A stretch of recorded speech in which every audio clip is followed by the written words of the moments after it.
Hello and welcome to a look at M Squared with me, Andy Duncan, here at Finlingo.com. The M Squared risk-adjusted performance ratio is named after Franco Modigliani and his granddaughter Leah. They developed it as an advance from the earlier Sharpe ratio. Here's the two equations. On the left we've got the infamous Sharpe ratio, which is nice and simple. On the right we've got the M Squared equation, which is much more complicated. So why do we need this extra complexity? Well, because as well as ranking two different stocks in order of preference, M Squared ratio tells us quite a bit more. It lets us know how much better one stock is compared to an underlying benchmark, but in risk-adjusted percentage terms. Let's do an example on a cunning spreadsheet where I'll set the risk-free rate to 2%. We'll put the benchmark portfolio on the left. It's got a return of 15% and a total risk volatility of 10%. The Sharpe ratio ends up as being 1.3. On the right hand side we'll put the target portfolio. It's got a substantially higher return of 30%,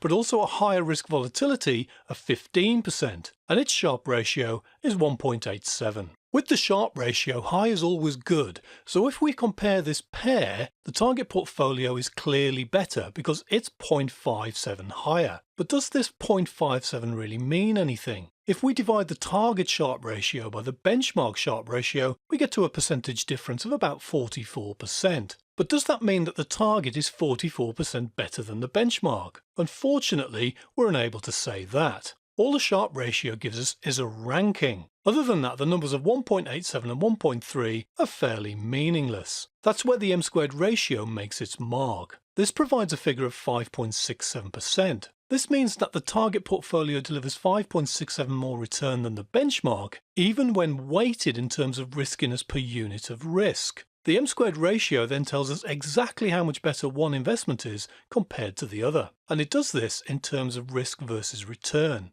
That might be a bit clearer if I lower the target portfolio risk level to a measly 10%, which is the same as the benchmark. I'll also lower the risk-free rate to 0% just to make these numbers really round. We can see here that the target portfolio delivers 15% more return at the same risk levels as the benchmark, and the M Squared ratio is also 15%, and that's because both have the same total risk. That makes this bit of the M Squared ratio equation equal to 1. Now, if we drop the target return 2 to the same as the benchmark, the M Squared percentage risk-adjusted performance ratio now goes to 0. Maybe we should have expected that. And when we drop the target return below the benchmark, the M Squared ratio goes negative. When we get to a target portfolio return of 10%, we know this time the underlying benchmark is now exactly 5% better than the target, and that's given the levels of risk. Although it's a fantastic measure, it's really hard to remember the M Squared equation. So I recommend that if you need to memorize it for something like a CFA exam, you practice learning it on something like Finlingo, and then you can do question after question until you've burned it into your brain. Here's an example. As with most questions like this, the benchmark's the market portfolio, but do remember anything in the real world can be the underlying benchmark. So here we've got a market benchmark return of 17.88%. We've got a market volatility of 11.72%, a target portfolio return of 12.52%, and a target risk level of 6.68%. Finally, we've got that risk-free rate of 1.55%. So let's plug in those numbers into the spreadsheet. We take the risk-free rate away from the target return, then we divide the market risk by the portfolio risk. Now we multiply those two numbers together. Next, we take the risk-free rate away from the market benchmark return, then we subtract this final number from the earlier result. Even given the different risk levels, the portfolio delivers 2.92% more return than the market benchmark, even adjusting for those risk differences. Click the answer on Finlingo and we're done. Load up another question and then keep going until you can do this equation in your sleep.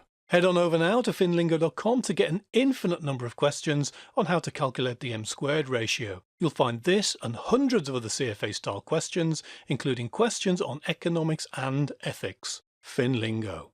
Speak finance fluently.